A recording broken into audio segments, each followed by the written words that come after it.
Welcome to Look on the Flip Side, a podcast where we get to take a behind-the-scenes look at stand-up comics, actors, writers, improvisers, and musical improvisers. From Flipside Theater in Superior, Colorado, I'm your host, Jenny Remack. Now let's go look on the flip side. So we have a very special guest with us today.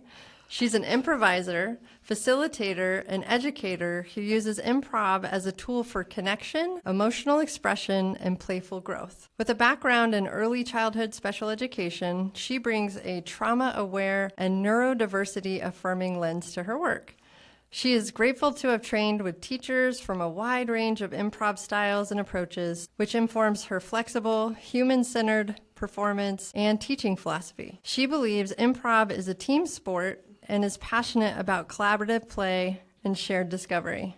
She serves as a captain of the indie improv team Vision Board and previously captained BKR, where she developed strong leadership skills and learned to find and trust her voice in a male-dominated performance space. She performs with Sloppy Larry's, Rescripted Cinema, and Flock of Females, and she is also developing her voice in stand-up. Please help me give a warm welcome to the stage, Annie Remack. Hi, Annie. Thank you so much for being on the podcast. Thanks for having me today. I've been wanting to get on this podcast for a year. It's here. It's a hot commodity in Flipside community. We all want to be on this podcast. It is, and you're here. Yeah. It's a new year. It's a new year. It's 2026. It's going to be a new year. Month. Yeah. New month. Yeah. Yeah. You ready for it? I'm ready for it, and I'm ready for the year of the horse to start up. That's right. Yeah. It's the fire horse, right? The fire horse, yeah. Yeah. And what are you most excited about this year? I don't know. I just feel like this year just has a lot of changes. I don't know, personal growth. Yeah. I'm working through a lot with my therapist right now, so personal side. I'm also excited to do stand-up. I've been going to a couple open mics here and there and just trying stand-up, which is so much more scary than improv. Yeah. I did an open mic a couple days ago, and in the middle of it, I was just like, where's my team? Where's my people? I'm just up here on stage, and I hope people laugh at me. Yeah. Yeah. It's a game changer. Yeah. It's totally different than when you're doing improv because you got your teammates on stage with you. Yes. And then when you're doing stand-up, it's you and the mic. It's you and the mic. You have to, everybody's staring at you. Mm-hmm. You don't know who's there. I mean, well, it was a different place than Flipside. I went to somewhere in Longmont mm-hmm. with Laugh Out Longmont. Shout out, I guess. But yeah, it was fun. It was just, people laughed. I had Jenna McKay sitting in the front row, who's a stand-up comedian in this area, so that made me feel better. Awesome. And I saw Priscilla was there, who was in her class, and Chrissy, so it was nice to have people there. Right. But it was still nerve-wracking. It's nerve-wracking being vulnerable on stage. Totally. It totally is. And I appreciate your comedy. Yeah. I appreciate your vulnerability. Mm-hmm. And just even doing stand-up, can be a whole thing for your nerves. So yes. Congratulations Thank on you. Doing that. And what got you started in the whole improv stand-up scene? So we're half-sisters, actually. Fun fact. Remacks. We're Remacks. So I think 3 years ago, in January, our aunt sent us a group text that to me, you, and our other half-sister, and then the person you were seeing at the time. Yeah. You can cut that out if you want. You don't have to. I'm sorry. It's okay. But yeah, so she sent us a whole group text asking us if we were interested. Yeah. And all of us said yes. And she texted us the next morning, are you sure? Right. And I remember I lived in Denver at the time, so I was driving from Denver to Superior. If you're not in the area, it was 5 o'clock on a Tuesday, and just trying to get up here was hard. Yes. I was just is this even worth it? Is this even worth my time? Yeah. And it took me a long time to drink the Kool-Aid. Right. I had some toxicity in Denver that is out of my life now, and it was easier to stay in Denver to have a drink with a friend after work. Yeah. But driving up here and figuring out was worth it. I didn't really get started, I feel like, until a year later when we started taking musical improv together. Right. Yeah. And Gail, she had this great idea of like all of us having dinner together, and I got to meet so many cool people. Yeah. We had a fun showcase at Pat's Tap, and that summer I just started going to get to know the community, get to know the area, taking more classes. It gets addicting after a while. It does. Yeah. And just learn, and like everybody's just so open to learning and growing. Yes. And we were at the Superior Community Center, and I had no idea that Flipside was going to exist then. I don't know if you did either. But we were just taking classes, and then Flipside started happening, and I was driving up to Superior 3 or 4 times a week, and I was like, wow, I just really like this stuff. I really like the people, and I really like just doing something I never thought I would do. And I'm so proud of you for like sticking with it and like doing all these things that, you know, you just threw yourself in there, and the drive and the commute and being able to go all the way from Denver up north. I know it's quite a bit. And so you discovered community, and you mentioned Gail, and you mentioned Jenna and Chrissy, and those people that are like sitting in the front row, like rooting you on, and they're really supportive. So how would you say this community has impacted your life? Oh gosh, that's like, I like have thrown myself in different communities, religion, friends, just anything. And I just fell in love with the people. Improv Boulder does like a Wednesday night workshop. It's free. All different people come. I mean, and they get good instructors. Well, and that's just a side note, but that was like a big thing, just getting to know people. 2 Augusts ago now, I was hanging out with some friends at Louisville Underground after Improv Boulder show, and we were just talking, and like I didn't look at my phone, and it was like 11 p.m. and I was like, oh crap, I have to drive back to Denver now. And I was just driving home, and I felt this weird urge. It was like, you're gonna move here in the year, and I was like, no, I'm not. Like, I have a job. My friends who I got really close to are moving. Like, it's not worth it. And like, I kept on doing more stuff. I did a sketch show. I got to know more people. Right, yeah. I spent the night at people's houses, shout out to the Sirachs, and dog sitting in the area. And I was like, and I somehow, in April of last year, I moved to Louisville, Colorado, which our aunt lived in Superior. I've always went out there, and like, because of this thing that she randomly signed me up to, I now live in Louisville. I changed jobs. I moved to Adams 12 School District, like, from living in Aurora, Lowry area. And now, I mean, but like, it's just like changed my life. Oh, like, I can take this risk. And it's been, I mean, there's hardships all the time in life. It's different, but I love it up here. I get to hang out with my friends. There's so much more community time. There's so much more, like, just impacting my life, just being in this area. I love that I'm 15 minutes away from Boulder. Different ways to walk, different ways to hike, and just, it's changed my life. And it also got me more leadership positions, too. I really did not see myself as a leader, and I was joking with Miguel at our friend's going away party, and I was like, I could just lead BKR. And then I learned how to put lessons together. I learned how to make set lists. I learned how to deal with people. I learned how to answer questions, you know?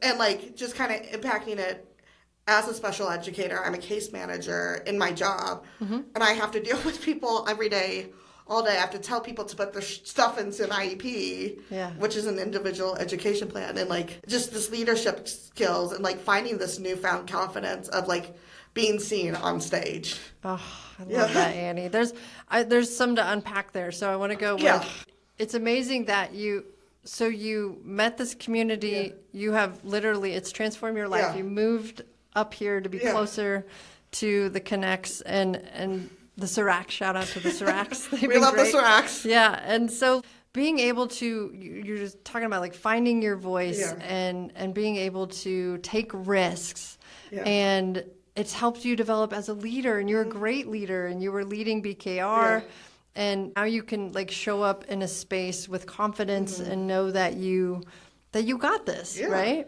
And so how do you think, like, what's been the biggest lesson that improv has taught you? Oh my God, I was thinking about this when I was reading your questions. Yeah. There's so much that has taught me. One thing is fail forward or fail. Oh, yeah. Like I did a musical improv class with Rosie Waters, who's amazing. I tell her she's amazing all the time. She is, yeah. And we were doing, it was musical, but she's a brilliant improviser. And I was on stage with somebody and we were doing something and she was like, no, she kept on pausing our scene and she was like, no. She's like, make it about the relationship. Keep on making it about the relationship. And it was hard. It's just like, she kept on calling us out. Yeah. But that really kind of like transformed my improv practice. And like, I failed, but I also learned a lot in the process.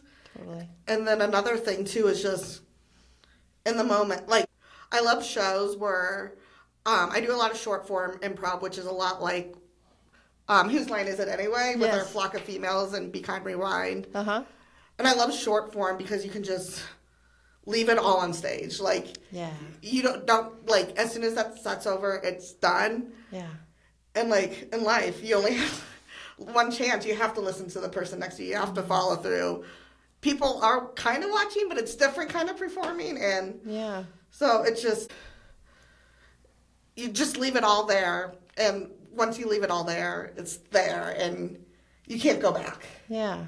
Yeah. And you leave it on stage. And so when you have a performance, you leave it and you don't take it with you. Like you don't think about it. Or I try not to. It's hard. Right. Or it's hard. It's like, oh, I could have done this better. I could have done that. So, you know. Sure. Yeah. But if it works, I mean, it's a love story between you and your scene partner, and it's a love story between you and the audience. I love that. Yeah. Yeah. It's a love story between you and your scene partner and a love story between you and the audience. And that way you can connect with them in a vulnerable way. Like you were talking about, taking risks and being able to really just put yourself out there to be seen, leave it out there on the stage.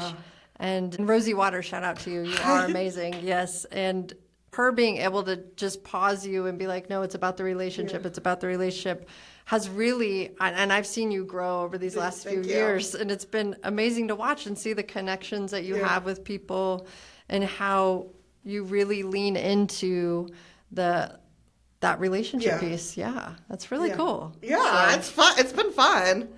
So how do you think improv has helped you either heal or grow as a person? Ooh, I mean, again, that fail forward position, that's something I know Monkey Butler. I never took Monkey Butler class, but a lot of people in this community took Monkey Butler in Boulder, and they have one in Denver, and I've never been to it, but their whole organization is about failing too. It could be fail forward. That's where I got it in my head. But like, I mean, it's hard because like in improv, you just have one chance to like do it. But like in life, I mean, the times I've failed at work or failed in school or failed in relationships, like I've learned so much more when you fail. Yeah. When you try and then it just fails. Like, I mean, an example of this is like doing the two-prop deal. Me and my partner, Mona, have not made it past the first round, but we're at her plate in her basement every Tuesday, just talking, dissecting, figuring out how we can get better. And like every time, like failing should be an option. And I feel like we should teach kids to fail more because then we get that idea of perfection, which we were talking about while you were setting up the podcast. Yes. And it's so hard to let go of that thought of perfection because, I mean, you talk about this all the time, people pleasing too. It's just like, it's okay to fail. It's okay it's okay to disappoint people. It's okay to and just do what's best for you. I love that. I'm so glad you said that because it's true, right? And when you're so into like, I have to get it right, I have to get it perfect, then it takes away from the authenticity of the scene and the being able to fail forward, like you're saying, like being able to. Stephen Colbert says it best when he says, "There's no such thing as mistakes, only discoveries." Ooh, I like that. I love that too because it's. All right, this didn't work. What did I discover about this? And being able to, you and Mona being like partners on Sloppy Larry's and being able to meet every Tuesday and connect. And that's what it's about, is meeting and connecting and And also knowing that it's okay if people are disappointed in us. Yeah. Let them. Like Mel Robbins talks Hi, a lot Mel about that. Robbins. Yeah, hey Mel. The let them theory was huge, right? With like let people be themselves and let you be yourself and do what is best for you. And I think that is a huge lesson that I've learned as well with the people pleasing, the letting go, the still trying to let go of the perfectionism stuff. It's hard. Have that, but that's like the growth edge, I think. Yeah. And I love that you keep saying fail forward, like keep going through the failure, keep going through the discovery, keep allowing yourself to have those moments. They're powerful moments, right? So, and you've talked about how you use improv, like with the IEPs, like with people that you're working with. You've developed yourself as a leader. And then what would you say has been your favorite moment when performing on stage? That's a good question. I was thinking about that a lot because I'm addicted to performing. I feel like I do it every Saturday or Friday. If you want to, Flipside has just been a great place, like connecting and laughing with the audience. I just took another class with a friend of the podcast, Ian Gibbs. Yes. Hi, Ian. I hope you're listening. I took this character archetype class. I wasn't sure what to expect, and it was a difficult class. Like we did these different Myers-Briggs personality, and and then he narrowed it down to 4 archetypes: the guardian, the rational, it's not abstract. It's like impulsive, like kind of something impulsive like that. ADHD, I forget the name. Sorry to fail you, Ian. Not to fail you. And then the idealist. Okay. I'll think about this at like 3 a.m. tonight or but I was on stage with really strong 4 of some of my favorite improvisers in the community. I mean, everybody's great and amazing, but like we were able to work together. I got really excited to work with him when Ian called our teams right before the show. I was like, yes. But we all just like came together as I was really proud of myself because I just stuck with the point of view of I'm this idealist, I'm this intuitive, where you got stuck at a shipwreck. We're all siblings, so this is all meant to happen. Yeah.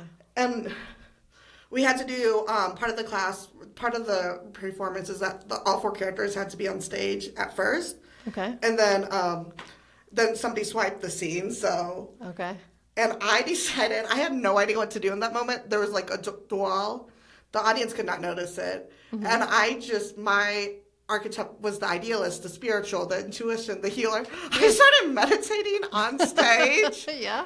And Nicole Sirac, shout out to Nicole Sirac, a good friend of the pod. She came up right behind me, and we were able to do it. And then another person, James Head, who's another person in the community, he came up right behind me, and like, oh my teammates have my back. And that whole scene, like, we all worked together, and it just... I love that. Yeah, and I got praises from a lot of people that night. People I looked up to. Rosie Waters praised me. Oh. So it just felt like, oh, I do this thing. Yeah. And just felt good because it was just a solid performance. Heck yeah, I love that. And I could see you guys like lining up, you're meditating, and then you got Nicole and James and everybody coming along. That's so fun. Carol was also in it, and she's one of my favorite improvisers, and she got to be bold, and she's somebody I want to see more bold of. So it was great. It was great. It was just so much fun. I love that. That's so cool. And when are you performing next, and how can people get a hold of you? Yeah. Do you know when this is going to air? That's a great question. I would like to say within a month from now, because we're dropping them about every 2 weeks. Yeah. So, I mean, I'm usually, I'm on 2 house teams. I'm not sure of the scheduling right now of when I'm going to be performing in March.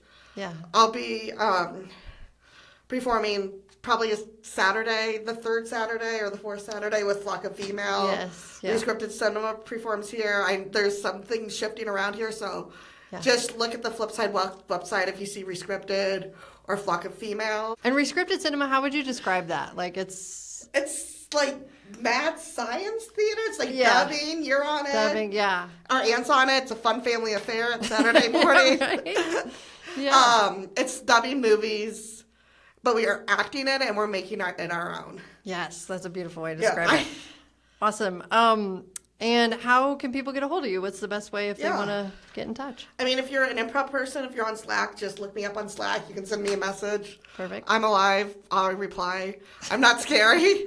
I was so intimidated by a lot of people in improv, and then I'm like, started becoming friends with them. I'm like, you're not that scary. Yeah.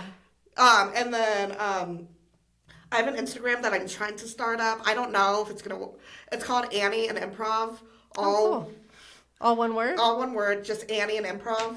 Annie in Improv? And Improv. A-N-D? Yeah. Cool. And I put my shows and stuff there. Okay, awesome. I put clips when I get clips. Love it. Yeah. Cool. Well, Annie, it's been a blast having you. Thank you so much for coming on the podcast. And we will see you on the flip side.